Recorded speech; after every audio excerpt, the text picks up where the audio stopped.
حضرات محترم، کل آپ حضرات نے ہم اور آپ نے عظمت شہادت سنی، میں نے سنایا، آپ حضرات نے سماعت فرمائی۔ اللہ تبارک و تعالیٰ کی بارگاہ میں دعا ہے کہ اللہ تبارک و تعالیٰ اس کا ایک ہی حروف اپنی بارگاہ میں قبول فرما لے، ہماری زندگی سنبھل جائے۔ آج انشاءاللہ تعالیٰ آپ حضرات کے دائرے محبت میں میرے پیارے آقا کریم صلی اللہ تعالیٰ علیہ وسلم کے وصال ظاہری ہم اور آپ انشاءاللہ تعالیٰ سماعت فرمائیں گے۔ میرے آقا کریم صلی اللہ تعالیٰ علیہ وسلم کا بڑا اعلیٰ مقام، بڑا اعلیٰ مرتبہ ہے۔ اللہ تبارک و تعالیٰ نے دنیا کے اندر نہ جانے ان گنت انبیاء کرام رسول اسلام کو بھیجا، لیکن ان تمام رسولوں میں، ان تمام نبیوں میں اگر سب سے اعلیٰ مقام کسی کو عطا فرمایا تو وہ اپنے محبوب مصطفیٰ جان رحمت کو عطا فرمایا۔ لیکن حضرات محترم، دنیا کے اندر ہم اور آپ یہ دیکھتے ہیں کہ اگر ہم اور آپ کسی کام کی وجہ سے، کسی کام کے لیے اپنے گھر سے نکل کر کے بلرام پور جاتے ہیں، یا جو ہے ہم اور آپ گونڈا جاتے ہیں، یا مہدیہ جاتے ہیں، یا جا کر کے اترولا جاتے ہیں، یا کسی جگہ پر جاتے ہیں اپنے کام کی غرض سے، جب وہ کام ہمارا مکمل ہو جاتا ہے تو ہم لوٹ کر اپنے گھر واپس آتے ہیں۔ آتے کہ نہیں آتے کہ وہیں جا کر کے رک جاتے ہیں؟ جاتے ہیں۔ جب ہمارا کام ہو گیا تو ہم جا کر کے اپنی جگہ سے واپس لوٹ کر کے پھر ہم واپس چلے آتے ہیں۔ حضرات محترم، میرے آقا کریم صلی اللہ تعالیٰ علیہ وسلم دنیا کے اندر تشریف لے کر کے آئے۔ میرے آقا کریم صلی اللہ تعالیٰ علیہ وسلم اس دار فانی کے اندر تشریف لے کر کے آئے تو میرے آقا کریم صلی اللہ تعالیٰ علیہ وسلم کا جو کام تھا وہ یہ تھا کہ دنیا کے اندر دین کو پھیلانا ہے۔ چل کے کہہ دے سبحان اللہ۔ دنیا کے اندر دین کو پھیلانا ہے۔ اللہ تبارک و تعالیٰ ایک ہے، یہ دنیا کو بتانا ہے۔ دنیا کے اندر آنے کے بعد لوگوں کو برائی کے راستے سے روک کر کے اچھائی کے راستے پر لے کر کے آنا ہے۔ لوگوں کے دلوں کے اندر یہ بات بتانی ہے کہ دنیا کے اندر عورت کا مقام کیا ہے، بیٹیوں کا مقام کیا ہے، یہ بتانے کے لیے میرے آقا کریم صلی اللہ تعالیٰ علیہ وسلم دنیا کے اندر تشریف لے کر کے آئے۔ حضرات محترم، قربان جائیں میرے آقا کریم صلی اللہ تعالیٰ علیہ وسلم پر۔ جب میرے آقا آئے تو ہمیں پتا چلا کہ رب ہے۔ جب دنیا کے اندر آقا آئے تب ہمیں پتا چلا کہ جنت ہے۔ جب میرے آقا آئے تب ہمیں پتا چلا کہ دوزخ ہے۔ جب میرے آقا آئے تب ہمیں پتا چلا کہ ہم غلامان مصطفیٰ کو دنیا سے جانا ہے اور مرنا ہے۔ جب دنیا کے اندر میرے آقا آئے تو ہم غلامان مصطفیٰ کو پتا چلا جو نیک عمل کرے گا اللہ اسے جنت عطا فرمائے گا۔ جب دنیا کے اندر میرے آقا آئے تب ہمیں بیٹیوں کی عظمت کا پتا چلا۔ جب میرے آقا دنیا کے اندر آئے تب ہمیں اپنی ماں کی عظمت کا پتا چلا۔ جب میرے آقا دنیا کے اندر آئے تب ہمیں اپنے باپ کی عظمت کا پتا چلا۔ دنیا کے اندر میرے آقا آئے اسی لیے تھے تاکہ دنیا کو نیکی کا راستہ بتا سکے، دنیا کو بتا سکے کہ اچھائی کا راستہ کون سا ہے، برائی کا راستہ کون سا ہے۔ اور میرے آقا آئے آنے کے بعد کہے کہ اے دنیا والوں، اگر تم اللہ کے راستے پر قائم رہو گے تو اللہ تبارک و تعالیٰ تمہیں دنیا کے اندر بھی کامیابی عطا فرمائے گا، آخرت میں بھی کامیابی۔ حضرات محترم، جب دنیا کے اندر میرے آقا کریم صلی اللہ تعالیٰ علیہ وسلم تشریف لائے، جیسے دنیا کے اندر کوئی بھی انسان کہیں جائے اور جانے کے بعد جب اس کا کام مکمل ہوتا تو اسے لوٹنا پڑتا۔ میرے آقا آئے اور آنے کے بعد ہم غلامان مصطفیٰ کو اس ساری باتیں بتائے کہ لوگوں، اللہ ایک ہے، اس کی عبادت کرو، برائیوں کی طرف مت جاؤ، جھوٹ نہ بولو، اپنے بیٹیوں کی جو ہے تو اپنے بیٹیوں کی عظمت کو جانو کہ اللہ تبارک و تعالیٰ بیٹی کے اندر کتنی عظمت رکھ رکھا ہے، کتنی برکت والی بیٹیاں ہیں، ماں کی عظمت میرے آقا نے بتایا۔ حضرات محترم، یہ سارا کام مصطفیٰ جان رحمت کرنے کے لیے آئے، ذرا مچا کے کہہ دے سبحان اللہ۔ اور جب یہ سارا کام دنیا کے اندر ہو گیا، میرے آقا کریم صلی اللہ تعالیٰ علیہ وسلم نے ساری باتیں دنیا والوں کو بتا دی تو حضرات محترم پھر اللہ تبارک و تعالیٰ نے ایک آیت مبارکہ نازل فرمایا اور کہا مبارک ہو اے میرے مصطفیٰ، اے محبوب، جس کام کے لیے میں نے آپ کو بھیجا تھا وہ مکمل ہو گیا ہے۔ ذرا مچل کے کہہ دیں سبحان اللہ۔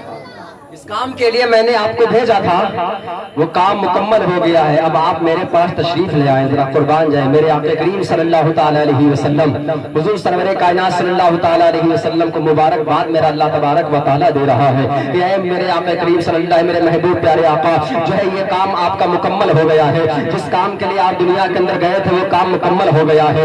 حضرات محترم قربان جائیں، اور میرے آقا کریم صلی اللہ تعالیٰ علیہ وسلم کو یہ بات پتا تھی، ساری کائنات کے علاقہ